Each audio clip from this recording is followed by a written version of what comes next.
Sweet and sour, crispy and delicious. I will tell you the secret of this dish. 300 grams of pork tenderloin. Cut into thin and even slices, about 3 millimeters thick. Wash it clean, rinse out the blood. Pat it dry. 1/4 teaspoon of salt, 1/2 teaspoon of black pepper. Mix well, marinate. Next, prepare the vegetables. Carrot shreds. Ginger shreds. Optional coriander. Green onion shreds. Garlic slices. 3 tablespoons of sugar. 3 tablespoons of white vinegar. 1/4 teaspoon of salt, 1/2 teaspoon of soy sauce. 1 cup of potato starch, 1/2 cup of water. 1/4 cup of oil. It must be potato starch. And soybean oil is preferred for the oil. Stir until well combined. Put the meat in and stir until evenly coated.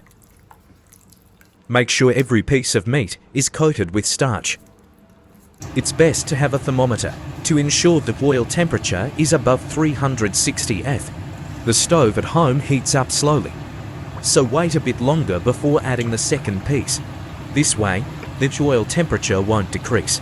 Look, the meat slices float up with big bubbles. Add the second piece. Float up, produce big bubbles, then continue adding the next one. Add the meat slices one by one to ensure consistent doneness. After they are shaped, half of the meat slice take out. Fry the remaining half until shaped. Add the shaped meat slices from before. Fry over medium heat until crispy.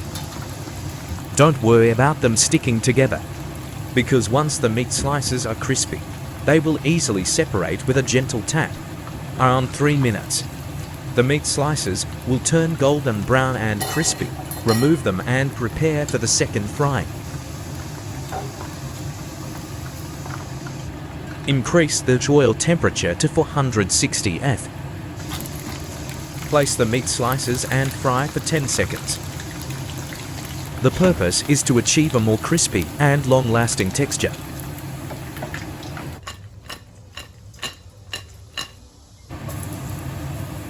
Sauté the green onions, ginger, and garlic.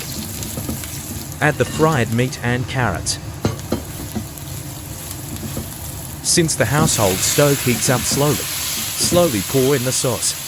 While pouring the sauce, stir-fry quickly to prevent the sauce from affecting the crispiness. The sweet and crispy surface wraps around tender meat.